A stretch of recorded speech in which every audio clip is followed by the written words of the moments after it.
Baik, alhamdulillahirrahmanirrahim. Masya Allah, pemirsa yang dirahmati Allah, kita masih di Damai Indonesiaku spesial Ramadan dengan tema yang sangat menarik sekali, bagaimana kita mengejar malam 1000 bulan atau Lailatul Qadar. Nah, tadi guru-guru kita telah menjelaskan di segmen 1 dan 2, bagaimana keutamaan dan bagaimana cara untuk mendapatkan malam Lailatul Qadar. Nah, segmen ini kita buka sesi tanya jawab.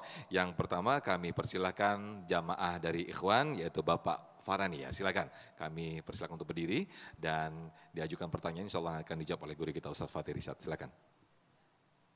Assalamualaikum warahmatullahi wabarakatuh. Waalaikumsalam warahmatullahi wabarakatuh. Terima kasih atas waktu yang diberikan kepada kami.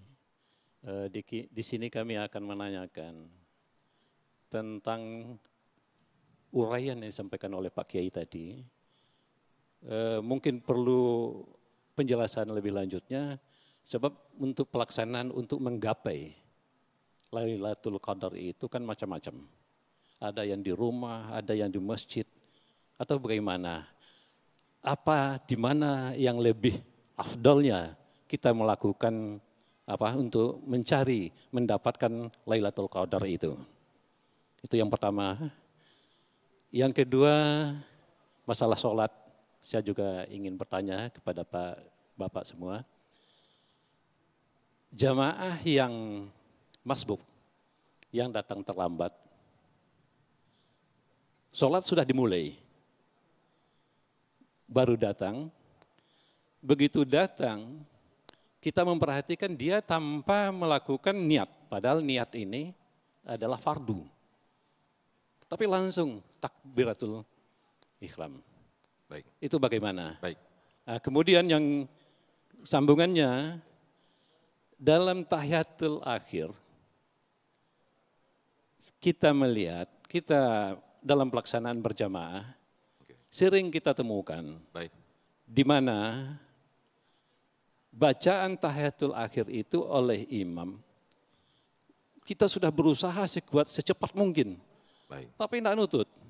Hanya sampai Allahumma sholli ala Muhammad wa ala ali Muhammad, sudah. Baik, bisa kita tangkap pertanyaan Pak Farani, nanti kita utamakan untuk pertanyaan yang pertama saja, nanti yang kedua bila ada waktu nanti kita bisa jawab. Oh iya. Baik, terima kasih Pak Farani atas pertanyaannya. Ya, terima kasih. Assalamualaikum warahmatullahi wabarakatuh. Waalaikumsalam warahmatullahi wabarakatuh. Kita utamakan untuk pertanyaan pertama, yaitu tentang malam Lailatul Qadar, apakah kita harus mendapatkan di masjid atau apabila di rumah bagaimana ini? Kami persilakan Ustaz Fatih Rishad, silakan Ustaz Fatih.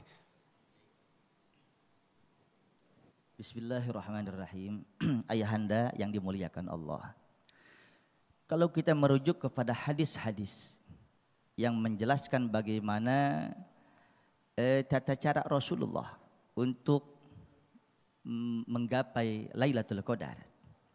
Yang pertama, Rasulullah dalam bahasa kiasannya mengencangkan ikat pinggang. Artinya 10 malam terakhir Nabi tidak tidur bersama istrinya. Paham ya Pak ya? Kenapa? Sebagaimana manusia, kalau malam sampai bobok sama ayang beb, khawatir bablas. Bangun sama air takut. Betul? Akhirnya enggak sama sekali. Yang kedua, yang dilakukan Rasulullah tidak ada amalan tertentu dan dilakukannya di masjid kalau versi hadis. Namun ada beberapa muhaddisin mencatat beberapa amalan yang dibaca Rasulullah. Yang pertama, ibu bapak boleh catat ya, boleh ingat. Yang Rasul baca enggak lupa. Yang pertama, Allahumma innaka afuwun tuhibbul afwa fa'fu anna. Yang kedua, Allahumma a'tiq riqabana minan nar. Yang ketiga, Allahumma inna nas'aluka ridhaka wal jannah wa na'udzubika min sakhatika wan nar. Di samping itu Rasulullah salat. Di samping itu Rasulullah zikir. Di samping itu Rasulullah baca Quran. Segala amal kebaikan dilakukan. Jadi tidak ada amalan tertentu. Ustadz, apakah wajib dapat Lailatul Qadar itu di masjid? Ini yang jangan kita kerdilkan makna ini. Memang kalau lihat konteks hadisnya, Rasulullah di masjid. Karena emang Rasulullah fokus. Tapi zaman sekarang punten mohon maaf abang-abang, bapak-bapak, adik-adik yang tugasnya security.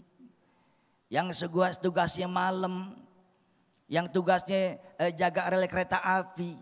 Malam saudara.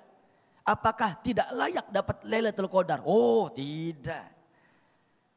Asal dia sholat berjamaah Isya, asal dia sholat berjamaah subuh, dapat Lailatul Qadar. Tadi kata Abuya, semua amalan ibadah yang dilakukan pas malam itu diganji 1000 bulan. Contoh, pulang ke rumah habis tarawih, ada sisa kolak barang seringkok. Assalamualaikum. Pulang ke rumah ada sisa kolak barang seringkok. Jelas? Kagak dimakan, kasih sama tetangga. Maka sedekah sering, ngerti ringkok kagak ya? Mangkoknya. Sedekah kolak yang semangkok entuh, yang pas malam Lailatul Qadar. Dihitung selama 1000 bulan, 83 tahun setiap malamnya sedekah kolak umpama. Bapak pas pulang daripada tarawih malam Lailatul Qadar, ketemu teman di pos satpam, minta dong rokok, kita kasih barang sebatang. Maka sebatang rokok diganjar 1000 bulan. Nanti kuburan bapak asap rokok semuanya. Mohon maaf ibu, bu. Pulang istirahat. Umpama ayang beb dehem. Mah, kan ibu celentang tuh. Umpama menggenggam tangan istri adalah sedekah, apalagi menservis suami sebaik-baiknya. Maka bobo sama ayang beb bobo mesra dihitung selama 1000 bulan. Setiap malam bobo sama ayang beb tanpa obat kuat-kuat. Subhanallah. Waalaikumsalam. Sahur, ibu masak buat sahur ayang beb, buat sahur anak, maka masak sahur itu dihitung selama 1000 bulan. Allahu Akbar. Ibu senyum kepada tetangga 1000 bulan. Ibu senyum kepada tiang listrik, gila namanya. Ya, jadi gitu ya Handa ya. Mudah-mudahan nanti Abuya kita bisa menambahkan. Baik, terima kasih Ustadz Fatih Irsyad.